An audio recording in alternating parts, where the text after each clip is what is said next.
Júlové prvé miesto v súťaži Visa Slovak Top Shop získala jedinečná lekáreň St. Martin Pharmacy v Starom Meste v Bratislave.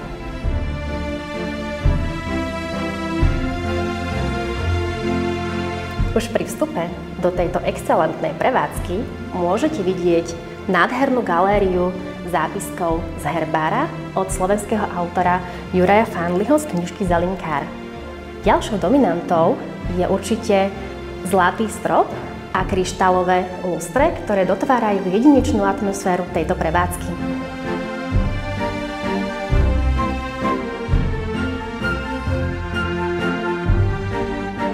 V mene celej ČSOB gratulujeme St. Martin Pharmacy k tomuto krásnemu oceneniu, že sa stala jej prevádzka tou prevádzkou, ktorá patrí medzi tie najkrajšie na Slovensku. A sme veľmi hrdým partnerom našich klientov a vždy ma teší, keď naši klienti dostávajú pekné ocenenia. Takže srdečne gratulujem a teším sa na ďalšie úspechy tejto krásnej firmy. Nachádzame sa v prevádzke St. Martin Pharmacy na Panskej ulici v Bratislave, ktorá získala prvú cenu v rámci súťaže Visa Slovak Top Shop za mesiac júl. Táto prevádzka ponúka neskutočný zákaznícky zážitok a všetkých pozývam.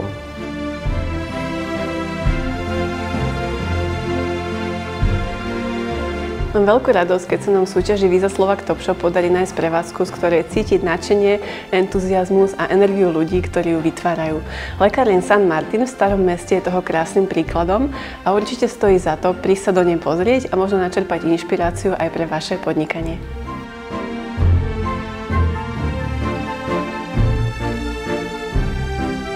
Celý koncept St. Martin Pharmacia vznikol paradoxne počas pandémie, keď boli lockdowny. A bola to dlhá a aj trnistá cesta, kde boli aj slzy, ale na konci samozrejme aj tá radosť. Snažili sme sa to robiť nielen pre obchod ako taký, ale dať do toho aj dušu a srdce. Preto je lekáreň prepracovaná do najmenších detailov.